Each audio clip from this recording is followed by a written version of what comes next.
काल की कायनात में वेलकम। इस वंश का अंश मिटा दूंगा मैं। क्या है मतलब, हमें तो लग रहा था कि विवेक ओबेरॉय पहली बार अपनी लाइफ में कोई नेगेटिव लीड कर रहे हैं तो कुछ कमाल की परफॉर्मेंस देंगे, लेकिन विवेक ओबेरॉय बिल्कुल स्टीरियोटाइप लगे हैं क्रिश 3 में। इसके अलावा कंगना रनौत ने बहुत कमाल का काम किया है। ऋतिक रोशन एक लाजवाब एक्टर है और उन्होंने अपने स्किल को एक बार फिर से साबित किया। प्रियंका चोपड़ा भी बुरी नहीं है, लेकिन सबसे ज़्यादा अगर किसी ने डिसअपॉइंट किया है तो वो हैं विवेक ओबेरॉय। इसके अलावा और क्या है फिल्म में बाकी, और फिल्म क्रिश 3 देखने के लिए आपको अपने घर से बाहर निकलना चाहिए या नहीं, अपनी जेब से पैसे खर्च करने चाहिए या नहीं, ये सब कुछ बताएंगे, पूरी फिल्म का रिव्यू देंगे। लेकिन रिव्यू देने से पहले एक बात आपसे और शेयर करना चाहते हैं, और वो बात ये है कि ये फिल्म तो हम लोगों ने आज देखी, लेकिन हमारे आज फिल्म देखने से पहले ही कल इस फिल्म के रिव्यू आ चुके थे, और ये रिव्यू उन लोगों के थे जिनको फिल्म के प्रोड्यूसर्स ने खास तौर पर फिल्म के शो देखने के लिए इन्वाइट किया था और उसके बाद कहा था कि भाई फिल्म देखने के बाद आप रिव्यू लिखिए। तो जब उनका रिव्यू हमने पढ़ा तो पढ़ के तो हम हैरान रह गए कि भाई उन्होंने तो लिख रखा था कि finally we got an Indian answer to Hollywood films, और कहा यार भाई कमाल की बात है कि हम एक्समैन और वुल्वरीन के लेवल की फिल्म्स बना रहे हैं, और बिल्कुल कमाल की बात है कहानी और स्पेशल इफेक्ट्स तक लेकर के। लेकिन हमारी राय क्या है, एक उस आदमी की राय क्या है जो अपनी जेब से पैसे खर्च करके फिल्म देखने जाता है। अगर वो आपको वो ऑनेस्ट ओपिनियन चाहिए तो देखिए फिल्म क्रिश 3 का सबसे ऑनेस्ट ओपिनियन, सबसे ऑनेस्ट फिल्म रिव्यू सिर्फ फ्रेम फंडा पर।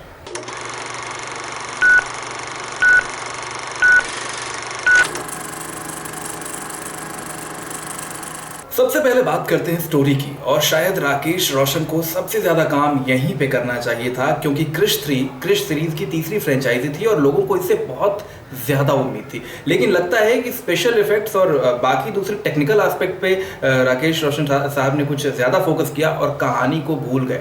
कहानी बिल्कुल ही औसत, बिल्कुल ही जिसको आप कह सकते हैं कि बिल्कुल मामूली सी कहानी है।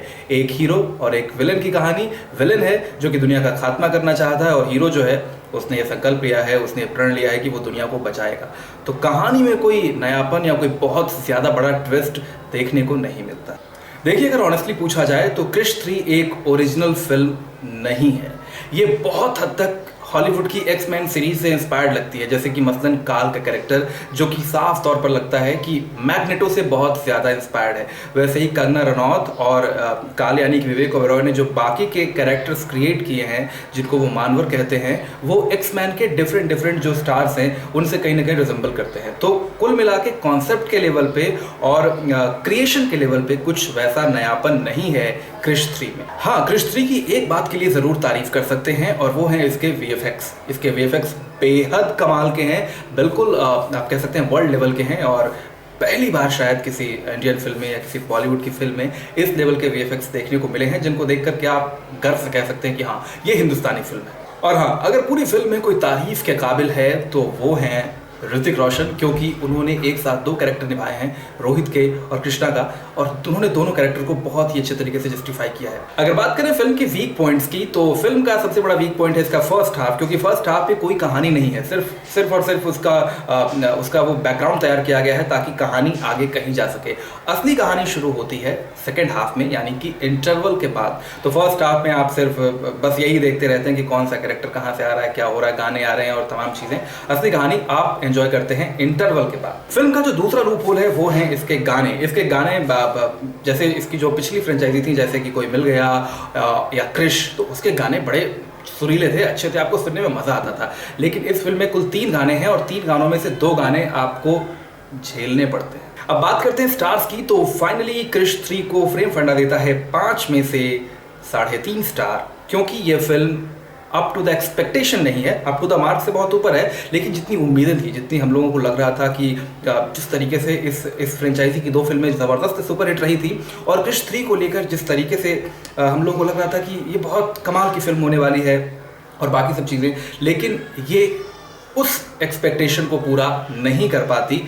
स्पेशल इफेक्ट के लिहाज से फिल्म की तारीफ की जा सकती है, लेकिन पूरे फिल्म की जो बनावट है, पूरे फिल्म का जो फैब्रिक है, वो शायद आपको उस तरीके से बांध पाने में नाकामयाब होता है। तो फिल्म को मिलते हैं 3.5 स्टार। आपने भी अगर फिल्म देख रखी है तो आप बता सकते हैं कि आपको ये फिल्म कैसी लगी। नीचे कमेंट सेक्शन में जाएं और कमेंट करके आप फिल्म को लेकर अपना रिव्यू दें।